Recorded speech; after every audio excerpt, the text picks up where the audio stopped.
하나님을 더 많이 사랑하는 사람, 하나님을 더 많이 사랑하는 사람이 되자 제목으로 하나님 말씀 전하겠습니다. 제 친구 목사님하고 지난주에 통화 중에 차 이야기가 나왔어요. 그래서 차 이야기를 하다가 나는 가족이 많아서 5명이니까 좀 넓은 차를 이렇게 좀 생각하고 보고 있다. 근데 그 친구 목사님도 참 재밌어요. 아직 싱글인데 본인의 추구하는 차를 이렇게 얘기하는데 자기는 뭐 큰 거랑 이런 건 전혀 상관이 없대요. 차의 출력이 중요하다. 차의 출력이 중요하다. 마력이 중요하다. 달리는 거를 좋아한다. 우리나라는 어디 달릴 데도 없는데, 그렇죠? 목사님이 어딜 그렇게 달리시려고 그러시나. 근데 이제 서로 존중을 해요. 취향을. 그렇죠? 너한테는 이제 이동수단이고 가족들이 많이 타는 거지만 본인이 그렇게 얘기하고 나한테는 차는 장난감이다. 재밌게 타야 된다. 그래서 지금도 스틱 차를 이렇게 운전하고 있어요. 그래서 뭐 재밌게 타는 것 같긴 한데. 근데 뭐 그분은 그분의 취향이 있고 또 저는 제가 또 원하는 그런 목적에 맞는 차량이 있는 것이죠. 서로 이제 존중해 주면서 그러냐 이렇게 통화를 마무리했는데요. 사실 세상을 살아가다 보면 많은 일들 중에 어떤 것은 취향에 관련된 것입니다. 이제 존중해 주면 되는 거예요. 그거는 뭐 그 사람의 취향이니까 자기의 선택이니까 옳고 그름의 문제가 아닌 게 많아요. 그런데 또 어떤 부분의 일들은 취향의 문제가 아니에요. 옳고 그름의 문제입니다. 선택을 잘해야 돼요. 그저 선택의 문제가 아니라 옳고 그름 사이에 있는 선택의 문제이기 때문에 선택을 잘못하면 잘못된 선택으로 인해서 책임지는 일들이 많죠. 오늘 본문에도 보면 바리새인들이 예수님을 시험해서 물어요. 궁금해서 묻는 것 이전에 시험에서 예수님으로 하여금 함정에 빠지게 하도록 묻습니다. 결혼을 주제로 물어요. 그런데 묻는 바리새인들의 마음속에는 뭐가 있냐면 자기 중심적인 생각이 가득합니다. 욕심에 이끌려가고 있어요. 여러분, 욕심이요, 우리의 마음을 지배하면 눈을 가립니다. 상식적으로 맞지 않는 것임에도 불구하고 욕심이 눈이 가렸기 때문에 제대로 분간을 못해요. 자기중심적인 생각의 근원, 그 뿌리에 가보면 나의 욕심이 있어요. 하고 싶어. 그런 거 있잖아요. 답정러. 궁금해서 묻는 게 아니라 답을 정해놓고 지지를 바라면서 묻는 물음들이 있어요. 오늘 본문에 보면 바리새인들이 예수님께 묻습니다. 기본적으로 함정에 빠뜨리려고 물어요. 결혼에 대해서 묻습니다. 그런데 그들 안에 뿌리 깊은 욕심, 남성 중심주의의 사회 속에서 여성들을 억압하는 모습이 있습니다.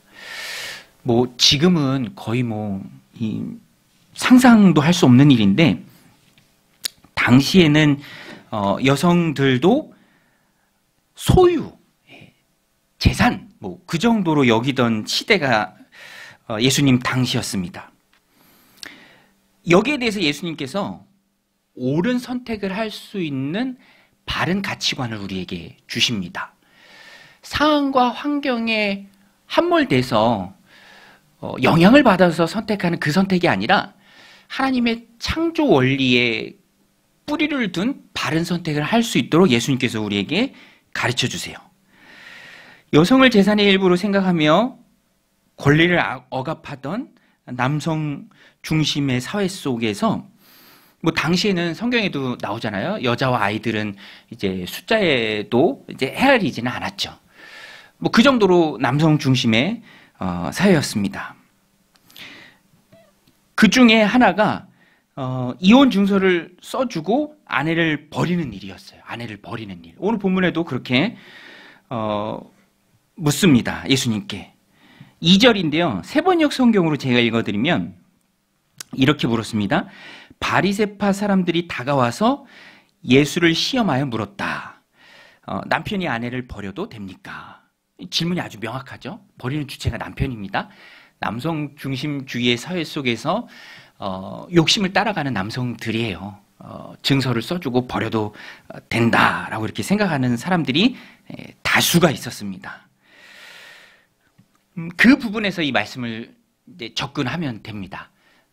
욕심을 따라 선택을 할 때 그것이 얼마나 안 좋은 선택인지 잘못된 선택인지 예수님께서 말씀해 주세요. 남편이 아내를 버려도 됩니까?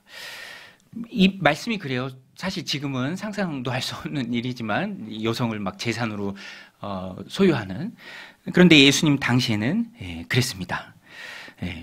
저도 명절에는 설거지를 해요. 이번 명절에도 설거지 했어요. 어머니가 좀 인상을 쓰셨지만 그래도 열심히 설거지도 하고 저도 하고 저희 형도 하고 운전도 제가 다 하고요. 지금은 그래서 이 말씀이 참 이해가 안 되는데 예수님 당시에는 그랬어요. 예수님 당시에는 사람들이 특별히 남성 중심의 사회여서 그 욕심 속에서 아내를 버려도 되냐? 사실 자기네들끼리 이 결론에 이르지도 못한 주제였습니다. 무엇이 옳은지조차 본인들도 몰랐고 사실 굉장히 민감한 질문이기도 했어요. 세례 요한이 결혼에 대해서 헤롯에게 대해서 잘못했다라고 했을 때 감옥에 갇히게 되고 또 그 일이 빌미가 돼서 결국에는 처형을 당하기도 했죠. 그런 상황 속에서 예수님한테 드린 질문입니다. 근데 예수님이 즉답은 하지 않으세요. 즉답은 하지 않고 반문을 하십니다. 역으로 질문하세요. 야, 너희들이 그걸 궁금해하는구나. 그래? 그러면 이 부분에 대해서 모세는 뭐라고 했느냐? 모세는 바리새인들이 자신 있게 대답합니다. 모세는 이혼 증서를 써서 버리라고 했습니다. 근데 그들이 자신 있게 대답할 수 있었던 이유가 신명기 24장 1절에 모세가 그렇게 실제로 말했습니다. 신명기 24장 1절 제가 읽어드리면 사람이 아내를 맞이하여 데려온 후에 그에게 수치되는 일이 있음을 발견하고 그를 기뻐하지 아니하면 이혼 증서를 써서 그의 손에 주고 그를 자기 집에 내서 내보낼 것이요. 남편이 내보내요. 증서를 써주고. 여기에서 바리새인들이 자신감을 갖고 예수님의 물음에 모세는 그렇게 하라고 허락했습니다 라고 대답하는 거예요. 그런데 수치되는 일이 핵심이죠. 사람이 아내를 맞이하여 데려온 후에 그에게 수치되는 일이 있음을 발견하고. 그럼 수치되는 일이 뭐냐? 당시에 좀 보수적이었던 바리새인들 학파가 샴마이 학파였습니다. 여기서는 이것을 간음으로 해석했어요. 성적 부도덕. 또 자유로운 입장을 따르는 힐렐 학파에서는 좀 진보적인 생각을 가지고 그것만이 아니라 여성들의 정숙하지 못한 행동 모두를 다 포함한다. 이렇게 좀 넓게 해석하기도 했습니다. 우리나라 조선시대도요, 유교 문화권에서 칠거지학이라고 있었잖아요. 칠거지학. 여러분 아시나요? 칠거지학? 박경리의 소설 토지에 봐도 나와요. 근데 그 시대도 그런 거를 근거로 했었다라는 것을 말해주는 거죠. 7가지 이유. 아내를 소박맞게 할 수 있는 합법적인 7가지 이유. 그 소설 토지에는 질투가 나오잖아요. 질투. 질투하냐? 그러면 쫓아내도 돼. 제가 여러 번 말씀드렸습니다. 지금은 상상할 수도 없는 그런 일들이 가능했었죠. 성경이 기록된 시대에 또 가깝게는 우리나라 구한말에도 그런 일들이 있었습니다. 그런데 예수님의 그 반문에 대해서 자신 있게 대답은 하지만 그 신명기 24장 1절에 모세가 준 율법에 대해서 바르게 이해한 것은 아니었어요. 사실 모세가 증서를 말한 것은 핵심은 증서인데 증서를 말한 이유는요. 여성의 인권을 보호하기 위함이었습니다. 증서를 주어라. 증서를 쓰기까지의 기간이 걸리고요. 또 생각을 해야 하고 증서 없이 함부로 하지 못하죠. 증서를 써라. 반드시 증서를 주어라. 라고 증서에 방점을 찍은 율법입니다. 그리고 그 증서가 있어야 이제 아내도 여성도 재가를 할 수 있죠. 재혼을 할 수 있습니다. 만약에 그 증서가 없다면 나중에 전 남편이 이 일을 제기했을 때 간통으로 몰릴 수도 있는 것이죠. 그러면 율법에 의해서 생명을 위협받을 수도 있습니다. 그러니까 반드시 증서를 주어라. 여성을 보호해라. 아무렇게나 너희들 멋대로 하지 말라. 합당한 수치되는 일이 있을 때 합당한 증서를 주고 합당하게 행하라. 이렇게 말한 게 본래 그 율법의 의미예요. 그리고 그렇게 제한적으로 증서를 주고 이혼을 허용한 이유도 너희들의 완악함을 위해서 너희의 완악함 때문에 모세가 그렇게 명령했다. 그러니까 이게 정당한 것이 아니라 바른 것이 아니라 꼭 맞는 것이 아니라 너희가 아직 미성숙했기 때문에 어쩔 수 없이 허락한 것이다. 예수님 말씀해 주세요. 그 부모가 아이들한테 뭔가를 시킬 때도 수준에 맞게 시키잖아요. 그 아이의 이 성숙도를 고려해서 시키잖아요. 무작정 다 막 하라고 하지 않잖아요. 모세도 마찬가지였습니다. 타락했어요. 본성적 죄성이 그대로 있습니다. 이것을 허락하지 않았을 때 더 큰 악으로 나갈 소지가 충분한 게 이스라엘 백성들이었어요. 그래서 제한적으로 허용한 거죠. 그마저도 반드시 증서를 주어라. 그런데 바리새인들은 뭐가 문제였냐면 오늘 우리도 마찬가지죠. 뭐가 문제입니까? 무엇이 문제입니까? 자기에게 유리하게 해석을 한다는 거예요. 자의적으로 해석을 한다는 거예요. 본래 목적과는 상관없이 내게 유익하도록, 내게 이익이 되도록 그것을 해석합니다.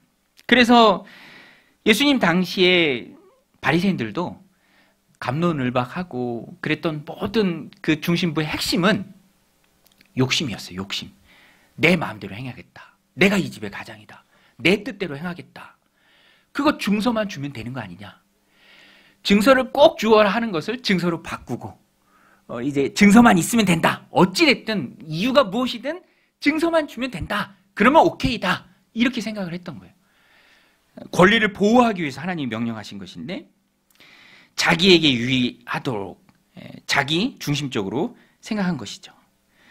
그래서 5절에도 보면 5절 우리 같이 한번 읽겠습니다. 5절 시작. 예수께서 그들에게 이르시되 너희 마음이 완악함으로 말미암아 이 명령을 기록하였거니와. 너희 마음이 완악하기 때문에 모세가 이렇게 허락한 거다.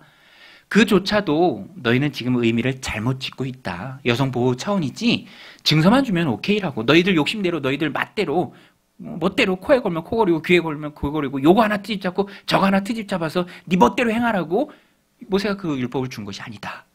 그리고 너희들의 연약함을 고려해서 준 것이고 그리고 예수님 진짜로 하시고 싶은 말씀은 창조의 원리예요. 본래 하나님의 뜻은 그것이 아니다. 본래 하나님의 뜻은 너희가 타락했기 때문에 어쩔 수 없이 제한적 허용을 했지만 본래 하나님의 뜻은 그것이 아니다 하고 이제 본래 하나님의 뜻을 말씀해 주십니다. 창조의 원리예요. 하나님이 하신 것을 사람의 힘으로 물릴 수 없다. 우리 6절에서 9절까지 같이 한번 읽겠습니다. 6절 9절 시작. 창조 때로부터 사람을 남자와 여자로 지으셨으니 이러므로 사람이 그 부모를 떠나서 그 둘이 한 몸이 될지라.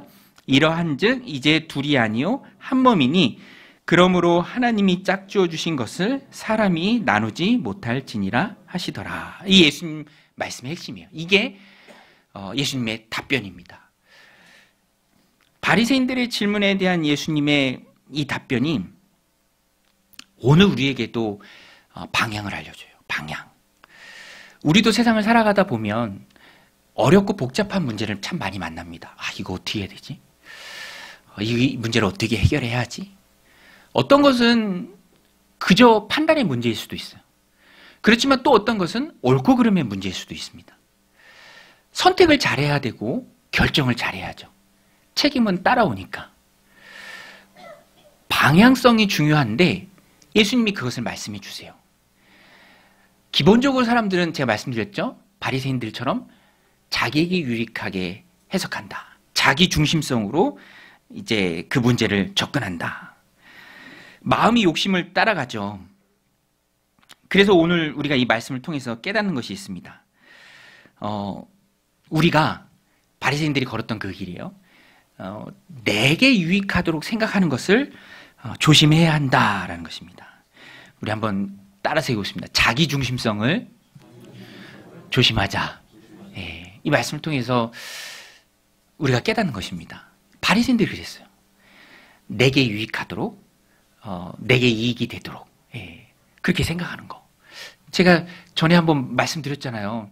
전에 어머니가 그 장롱 속에 있던 쬐끄만 금부치를 이렇게 저희 가정에 주셨어요. 몇 년 전에 주셨는데 이렇게 궁금하잖아 그거 그쵸? 이거 어느 정도 시세일까 궁금하잖아요. 안 궁금한가? 저는 좀 궁금했어요 솔직히. 그래서 이게 부모님의 사랑이 얼마나 큰가 그죠? 그래서 검색을 해봤습니다. 5돈 검색했어요. 그런데 저만 한 줄 알았는데 제 아내도 했더라고요. 앙큼한 거. 제 아내도 했어요. 그래서 그런데 서로 가격을 오픈하는데 달라. 예, 가격이 달라요. 아니, 똑같은 포털 사이트인데 똑같은 중량인데 왜 다를까요? 예, 저는 살 때 가격을 검색한 거고 아내는 팔 때 가격을 검색했더라고요. 예.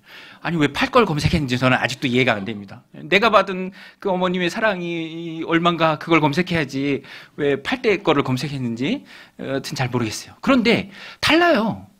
이렇게 다릅니다. 생각하는 게 달라요. 근데 기본적으로 사람들은 자기에게 유익하도록 생각을 해요. 자기 중심적으로 생각합니다. 증서만 주면 오케이다. 아, 그거 증서만 주면 돼. 본래 뜻은 전혀 아니에요. 모세가 그렇게 하라고 준 명령이 아닙니다. 본래 하나님의 뜻도 그렇지 않아요. 그런데 하고 싶은 거예요. 답정너예요. 하고 싶은 거예요. 자기의 마음이 먼저 간 거예요. 그러니까 욕심이 이끄는 거죠. 욕심이 이끕니다.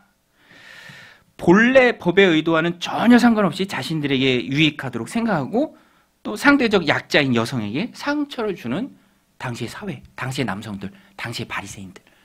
저는 오늘 본문의 그게 핵심이다라고 생각을 해요. 그 의도를 가지고 질문한 거고 그 의도 속에서 예수님께서 바른 길을 제시한 것입니다. 그래서 우리는 내 안에 욕심이 꿈틀댈 때 그 욕심을 가지고 뭔가를 결정하려고 할 때 아, 내 자기중심성이 커지는구나 지금 내 안에서. 그거를 느낄 수 있어야 하고 또 조심해야 합니다. 그것을 놓치면 이 사회처럼 되는 거예요. 이 남자들처럼 되는 겁니다. 바리새인들처럼 되는 거예요. 자신들의 권리를 더 키우기 위해서 상대적 약자에게 상처를 주고 힘들게 하는 거죠. 상대방의 처지를 이해 못하면 힘들게 합니다. 뭐 예를 들어서 아주 가벼운 예를 하나 들죠. 오늘 뭐 부부의 이야기니까 부부의 예를 든다고 한다면 남편은 밖에서 돈을 벌어요. 뭐 지금은 시대가 변함에 따라 그렇지 않은 케이스가 더 많기도 하지만 뭐 예를 든다면 아내는 집에서 살림을 하고 또 아이들을 케어합니다. 네, 누가 더 힘들까요? 누가 더 힘들죠? 라고 했을 때 남편이 내가 밖에서 돈을 벌고 처자식 생계를 책임지니까 내가 더 힘들어 하고 아내가 하는 일에 대해서 무시하거나 그러면 그것은 자기 입장에서 자기만 생각하는 거고 자기 중심적으로 생각하고 상대방에게 상처를 주는 거죠. 여러분 집안일이요. 끝이 없어요. 제가 한번 해보니까 끝이 없더라고요. 이거 하면 저게 있고 저거 하면 또 다른 게 막 보이고 계속 보이면 쉬지 않고 움직여야 되고 더러운 옷을 입고 빨래통에 이렇게 휙 던져 놓으면 그것이 깨끗하게 세탁이 되고 향기가 나는 옷으로 내게 다시 오기까지 그런 과정이 있잖아요. 희생이 있고 수고가 있잖아요. 근데 그것에 대해서 막 무시하고 그런다면 이 미움의 우물을 스스로 파는 거죠. 자기중심적인 사람이 되고 귀가 막히고 보지 못하고 나만 옳다라고 생각을 하는 거죠. 아이들 케어하는 것도 얼마나 힘듭니까? 그렇죠? 그 아주 갓난 아이부터 또 성인으로 성장하기까지의 모든 단계 속에서 엄마가 이제 아이를 케어한다면 어릴 때는 조심해야 될 게 얼마나 많아요. 아주 갓난 아이 때부터 쭉 하면서 또 크면 그게 나아지나요? 아이들 또 학업적으로 방향성도 지도해 줘야 되고 또 하나부터 열까지 해야 될 게 참 많죠. 저는 그런 거 보면은 차라리 교회 일이 더 편하다. 그런 것도 느껴요. 그리고 제가 좋아하는 말 중에 하나가 그거예요. 자녀 교육에 있어서 아빠의 적당한 무관심이 좋다. 제가 그거 되게 잘할 수 있거든요. 적당한 무관심. 심지어 어떤 기사 보니까 노벨상 탄 사람들은 아버지가 다 일찍 죽었대. 50대 이전에. 뭐 그런 얘기도 있을 정도로 적당한 무관심. 그 얼마나 좋아요. 제가 되게 잘합니다. 적당한 무관심. 이번 주에도 졸업식이 있어서 갔는데 졸업식이 많이 바뀌었더라고요. 그래서 한 명 한 명 졸업장을 주는 거예요. 다 불러서. 그 애들 300명인데 1반 하고 나니까 제가 지쳤어요. 1반 하는데도 애들 시간이 꽤 걸려. 솔찬히 걸려요. 그 애들 다 나와서 받아야 되니까. 근데 우리 아이가 10반이야. 그거 어떻게 기다려요? 그래서 적당한 무관심이 좋다. 그래서 복도로 바로 나왔죠. 복도로 나오니까 아빠들 있더라고요. 전에 정육교회에서 같이 사역하던 집사님들이 있어서 막 얘기하고 적당한 무관심. 그런데 그 무관심 속에서 모든 것을 또 케어하는 사람은 아내죠. 뭐 반대의 경우도 될 수 있고. 그러니까 자기 중심적으로 생각하는 게 아니라 상대방을 이해하는 마음으로 나아가야 한다라는 것입니다. 그런데 우리가 기본적으로 타락한 사람이에요. 죄성을 가지고 살아가는 사람들이죠. 그래서 그게 쉽지 않아요. 늘 깨어 있어야 합니다. 늘 알아야 돼요. 그렇지 않으면 홀랑 넘어가요. 그래서 우리는 자기중심성이 커질 때 어떻게 해야 합니까? 말씀으로 돌아가야 돼요. 한번 따라서 할게요. 말씀으로 돌아가자. 네, 말씀으로 돌아가시길 주님의 이름으로 축원드립니다. 사람의 생각에서, 사람의 가치관에서, 내 중심적인 생각에서 말씀으로 돌아가야 돼요. 그래서 예수님께서도 본래 원리를 말씀해 주시면서 창세기 2장 24절의 말씀을 인용하십니다. 결론은 항상 말씀이 되어야 돼요. 예수님도 그렇게 말씀하셨어요. 예수님도 창세기 2장 24절 말씀을 인용하면서 하나님께서 그 모세가 준 율법은 원래는 맞지 않는다. 너희들의 수준을 고려해서 준 율법이다. 그런데 본래 결론은 진짜는 하나님의 창조 원리는 하나님께서 사람을 남자와 여자로 창조하셨다.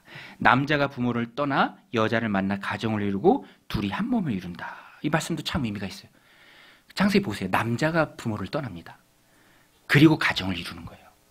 그리고 둘은 이제부터는 한 몸입니다. 둘이 아니라 하나예요. 원 플래시. 한 몸이에요. 이 결론이 하나님 말씀에서 나와요.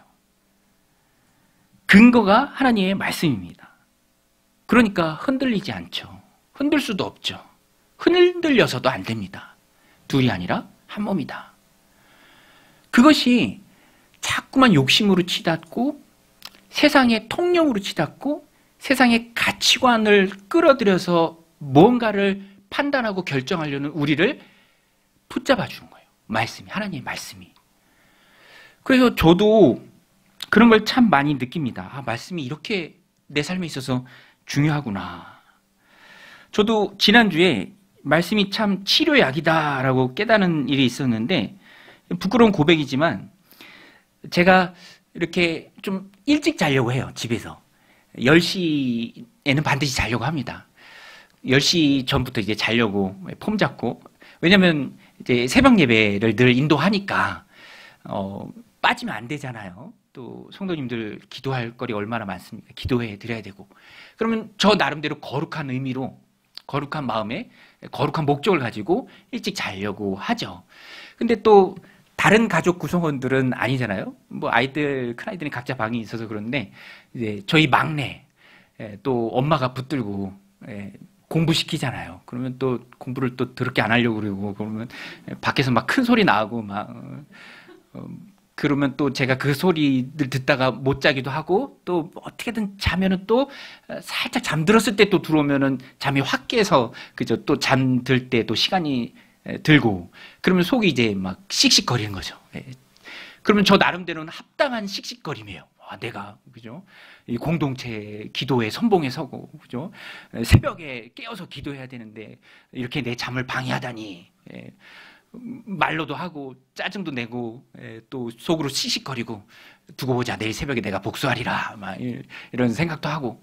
근데 그러고 새벽에 밤새 씩씩거리고 새벽 예배 와서 말씀 준비하려고 이렇게 큐티책을 딱 펴면 저를 책망하는 말씀이 있더라고요. 그 지난주에 시편 101편 말씀이었는데, 다윗의 시편인데 참 찔리는 게, 내가 거기 완전한 마음으로 행하라, 다윗이 그렇게 고백합니다. 그런데 내가 완전한 마음으로 내 집 안에서 행하리이다, 이 말씀이 있는 거예요. 내 집 안에서. 아, 내가 내 집 안에서부터 공동체보다 훨씬 더 완전하게 행해야 할 곳이 집 안인데 그렇게 또 잠투정을 하고 그러는 부끄러운 내 모습이 보이는 거죠. 그리고 3절에 보면 세번역 성경으로 보니까 더 찔리더라고요. 거스르는 행위를 미워하고 그런 일에는 집착하지 않겠습니다. 근데 저는 밤새도록 집착하고 있었던 거죠. 제가 회개하고 또 깨닫고 회개하고 그러면서 느낀 게 뭐냐면 이게 항상 옳은 줄 알 텐데 나의 이 모습이 옳다고 정당하다고 100번, 1000번 누구와 논쟁해도 말할 수 있을, 그러나 하나님 보시기에는 옳지 않은 그 안에 있는 나를 바르게 세우고 바꿔줄 수 있는 것이 말씀이구나. 말씀이 아니라면 도대체 무엇이 나로 하여금 잘못 가고 있지만 잘못 가지 않다고 생각하는 나를 깨우칠 수 있을까? 말씀이 이토록 중요한 것이구나. 그런 것을 좀 깨달았습니다. 여러분, 말씀이 우리 삶의 나침판인 줄로 믿습니다. 그래서 우리는요, 말씀을 듣고 말씀을 펴고 말씀을 읽고 말씀에 나를 비춰야 됩니다. 말씀이 거울이에요. 깨끗한 줄 알죠? 더러운 게 묻어 있을 수 있습니다. 거울을 보는 시간만큼 우리는 말씀을 봐야 돼요. 큐티를 정기 구독해야 합니다. 그리고 항상 그 말씀에 나를 비춰봐야 돼요. 그게 아니면 옳다라고 느껴요. 이거 거룩한 일이고 이거 하나님을 위한 일이다. 그런데 실상은 그렇지 않을 수도 있어요. 잘못된 것에 집착하는 걸 수도 있고 완전하게 집에서 행하지 않는 것일 수도 있습니다. 말씀을 통해서 깨달아야죠. 인간적인 생각은 멀리해야 합니다. 바리새인들 인간적인 생각, 증서 하나면 오케이다, 얼마든지 억압할 수 있다. 그건 잘못된 생각이에요. 인간적인 생각은 언제든지 인간적인 방법을 낳습니다. 바둑에서 꼼수라는 수가 있죠. 꼼수. 꼼수. 인간적인 꼼수라고 볼 수 있죠. 그런데 제가 예전에 좋아했던 어떤 드라마에 보니까 바둑에 착안해서 만든 드라마인데 꼼수를 부리는 사람이 있어요. 그런데 그 꼼수는 정수로 받는다. 꼼수는 정수로 받는다. 여러분, 인생의 정수가 말씀인 줄로 믿습니다. 말씀으로 받아야 돼요. 꼼수를 대하면 그것은 밀봉책이에요. 우리 그리스도인들은 항상 오르신 주님의 말씀을 꼭 붙들고 언제 어디서든지 세상에서 믿음의 정수, 말씀의 정수로 나가야 합니다. 말씀의 정수로 나갈 때 하나님께서 우리에게 큰 승리를 주실 줄로 믿습니다. 복잡한 문제가 풀릴 줄로 믿습니다. 두 번째는 복잡한 문제, 어려운 문제 그 속에 있다면 무엇을 어찌됐든 결정하고 판단해야 합니다. 그때 하나님의 개입을 생각하라. 우리 한번 따라서 할게요. 하나님의 개입을 항상 생각하라. 예. 여러분, 우리는 혼자가 아니에요. 항상 하나님과 함께 해야 합니다. 그리고 하나님은 우리와 함께 하세요. 내가 하나님 주권 아래 있습니다. 하나님의 섭리 안에 내 인생이 들어가 있어요. 그래서 주어진 모든 상황과 환경을 바라보고 해석하고 그 가운데 결정할 때 하나님을 의식해야 합니다. 하나님 앞에서의 삶, 코람데오의 삶이죠. 그럴 때 우리가 바른 선택을 할 수 있어요. 바른 판단을 할 수 있습니다. 하나님 없이 내가 한다. 그러면 굉장히 큰 부분을 놓치고 있는 거예요. 우리의 인생은 하나님 섭리 안에 있습니다. 하나님이 만들어주신 그 상황 속에서 살아가고 있어요. 물고기가 물속에서 살아가듯이 물을 떠나서는 물고기가 살아갈 수 없잖아요. 그렇지만 항상 있는 것이 우리에게 모를 수도 있지만 내가 살아있다는 증거는 내가 물 안에 있다는 겁니다. 오늘 내가 하나님 섭리 가운데 있어요. 그래서 인간적으로 내가 알아서 판단하고 생각한다는 것을 멀리해야 돼요. 예수님이 알려주신 원리가 바로 그것입니다. 하나님이 너희의 삶을 주관하신다. 그래서 9절 보면 9절 한 번 더 읽겠습니다. 오늘 말씀의 결론 같은 말씀인데요. 9절 같이 한번 읽겠습니다. 시작. 그러므로 하나님이 짝지어 주신 것을 사람이 나누지 못할지니라 하시더라. 저는 이 말씀을 하나님의 개입을 생각하라. 예. 이렇게 적용하면 참 좋다라고 생각합니다. 하나님이 짝지어 주신 것이다. 아니, 내가 한 것 같은데? 아니에요. 하나님이 하신 거예요. 그거 내가 선택한 것 같은데? 아니에요. 하나님이 하신 거예요. 그래서 내가 다시 뭔가를 또 선택할 수 있을 것 같은데? 하나님과 함께 생각하고 하나님과 함께 선택해야 됩니다. 여러분, 그리스도인의 삶에는 우연이 없는 줄로 믿습니다. 자라나는 어린이들이니까, 아이들이니까 제가 이해는 해요. 그래도 이제 바르게 이야기는 해줍니다. 잘 모르면 그렇게 휴대폰 같은데 운세 그런 게 나와요. 그러면 장난으로라도 막 그런 걸 보고 그래. 운세 막 보고. 그런 것도 우리 부모들이 잘 알려주고 가르쳐 줘야죠. 그렇죠? 예. 여러분, 그리스도인들은 장난이라도 운세를 보면 안 됩니다. 예. 오늘의 운세 보고 그러면 되게 이상한 거예요. 그거. 예. 너무 이상한 거예요. 이재용 회장님이, 삼성 이재용 회장님이 아이폰 쓰는 거랑 똑같아요. 되게 이상하잖아요. 그죠? 그 그리스도인들은 하나님의 주권을 믿는 사람들인데, 그래서 이 말씀도 우연은 없다. 하나님이 설계하시고 섭리하신다. 그래서 어떤 결정을 할 때도 똑같이 혼자서 하면 안 됩니다. 내 생각만 하면 안 되죠. 항상 결정과 판단의 바운더리 안에 하나님이 함께 계셔야 돼요. 하나님이 그 사이에 우리의 표현으로 끼셔야 합니다. 하나님을 우리의 표현으로 끼워 넣어야 해야 돼요. 그냥 내가 독단적으로 하면 안 됩니다. 하나님이 짝지어 주신 것을 임의로 할 수 없다. 그래서 저는 이 말씀이 비단 결혼 생활뿐만 아니라 모든 관계 속에서 확장해야 한다라고 생각합니다. 모든 인생의 관계 안에서 하나님을 사랑하는 마음으로 선택하라. 말이 좀 어렵나요? 자, 보세요. 하나님이 하신 것이다. 그것을 내가 인정해요. 그리고 순응하고 따라갑니다. 그것은, 그 삶의 모습은 내가 하나님을 사랑한다라는 삶의 표현이에요. 누가 순종합니까? 하나님을 사랑하는 사람이 순종하죠. 누가 참습니까? 하나님을 사랑하는 사람이 참아요. 누가 인내합니까? 하나님을 사랑하기 때문에 인내해요. 인내해요. 예. 저도 보니까 결혼 생활을 17년을 했더라고요. 17년. 네. 놀라지도 않으시네요. 당연히 그 정도 한 걸로 보이시나요? 네. 아, 목사님 벌써 17년. 네. 근데 그 얼마 안 됐죠. 지금 막 40년, 50년 하신 분들도 계신데 죄송합니다. 근데 제가 느낀 건 뭐냐면 그거예요. 부부 중에 하나님을 더 사랑하는 사람이 더 많이 참는다. 더 많이 인내한다. 그리고 그 관계를 행복 가운데로 이끌어간다. 그러니까 저의 삶에 있어서 지금까지 발견한 최후의 비장의 무기는 내가 더 하나님 사랑한다 이거예요. 그래서 내가 참는다. 우리 늘 고백하잖아요. 억울한 일 많아도 주를 위해 참는 거. 그렇죠? 하나님 사랑하는 사람이 하나님의 사랑이 가득하기에 흘려보낼 수 있는 거예요.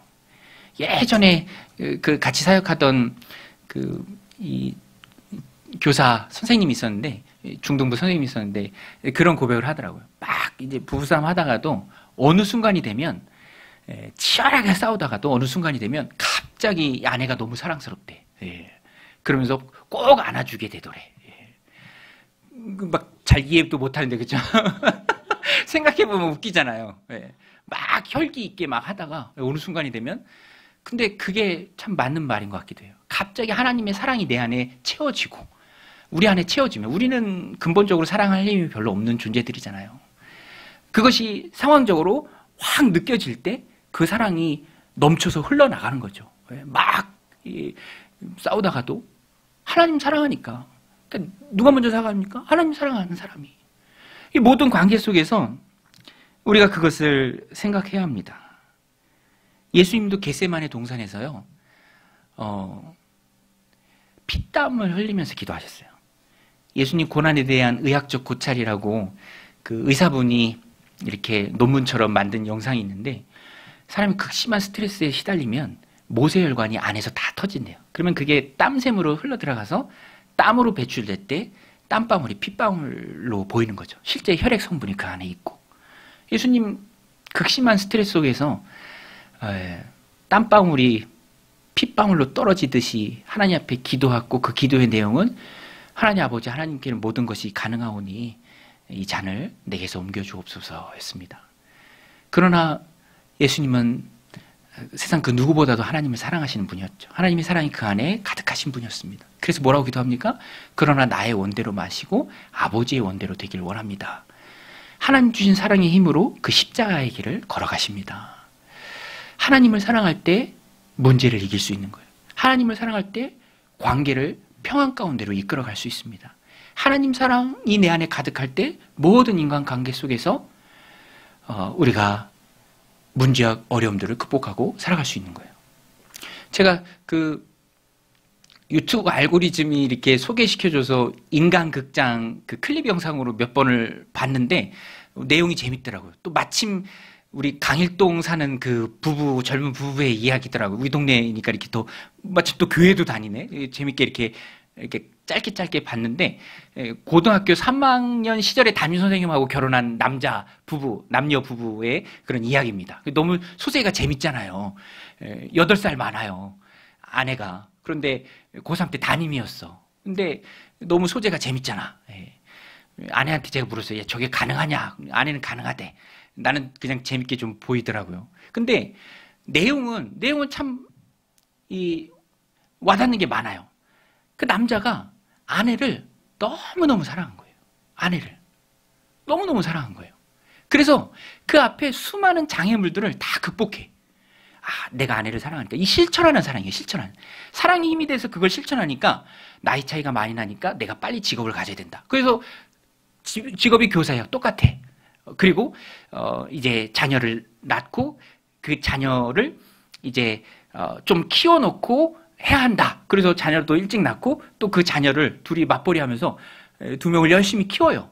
그 이유는 그 사랑 때문에, 결혼했기 때문에 군대를 아직 안 갔다 왔어요. 군대를. 그 남편은 이제 다시 군대를 가야 되는 거예요. 30살 가까이 돼서 군대를 이제 가야 되는 거죠. 저도 군 병원에서 근무할 때 그 의무병들 이렇게 들어오는데 한의사 하다가 들어온 의무병이 있어요. 27 되는, 제가 되게 귀여워해줬어요. 제가 22살 때. 애가 착해. 그래서 집 맵보라 그리고 잘 저 따라다니고, 뭐 군대는 나이가 아니니까. 근데 이제 그렇게 해야 돼, 이제 그분도. 근데 그게 다 사랑을 위해서 극복하고 이겨내고, 예. 엄마도 설득하고. 엄마는 학부형이니까 이제 대학원 썼을 때 왔던 거야. 학부형으로 만난 선생님이 이제는 며느리가 되고, 또 그 남자의 친구들은 제자잖아요. 같이 제자. 뭐 어떻게 불러야 될지 몰라. 근데 선생님이라고 부르고. 여하튼 저는 그 영상을 보면서 사랑하는 마음이 있으면 그것을 다 극복해내더라. 여러분, 우리가 하나님을 사랑하면 관계 문제 속에서 어려움은 다 극복해낼 줄로 믿습니다. 예, 할렐루야. 예, 사랑이 부족한데 그 사랑은 상대방을 향한 사랑이 아니라 궁극적으로는 하나님을 향한 사랑이에요. 그래서 우리는 기도해야 합니다. 하나님, 내 안에 사랑을 많이 부어주세요. 사랑을 부어주세요. 그 사랑이 있을 때, 흘려보낼 때 관계 속에서 행복이 있는 것입니다. 상대방도 사랑해야겠지만 궁극적으로는 하나님을 향한 사랑이 커야 돼요. 그러면 다 이겨냅니다. 다 이겨내요. 우리 이제 찬양도 할 텐데, 억울한 일 많으나 주를 위해 참는 거. 아니다 싶어도, 이건 아니다 싶어도 하나님을 사랑하니까 시켜지는 겁니다. 억지로 하는 게 아니라 자연스럽게 되는 거예요. 하나님 사랑이 크면. 우리는 주님을 사랑하는 사랑함을 모든 관계 속에서 삶으로 증명해 내야 합니다. 그래서 우리는 늘 주님께 기도해야 돼요. 하나님, 하나님의 사랑을 내 안에 가득히 채워주옵소서. 관계 속에 문제가 있다면 어떤 면에서는 하나님과의 관계 속에서 먼저 문제가 있기 때문입니다. 하나님 사랑하는 마음이 더 커지게 하시고 하나님께서 하나님의 사랑을 물붓들을 우리 안에 부어주옵소서. 주님을 더 많이 사랑하는, 거기에 대해서는 경쟁해도 좋을 것 같아요. 네, 너보다 내가 하나님 더 사랑하지. 내가 참는 걸, 그 얼마나 영적인 자부심이 있습니까? 나는 하나님 사랑해요. 그 사랑으로 형제 자매를 사랑합니다. 모든 관계 속에서 사랑합니다.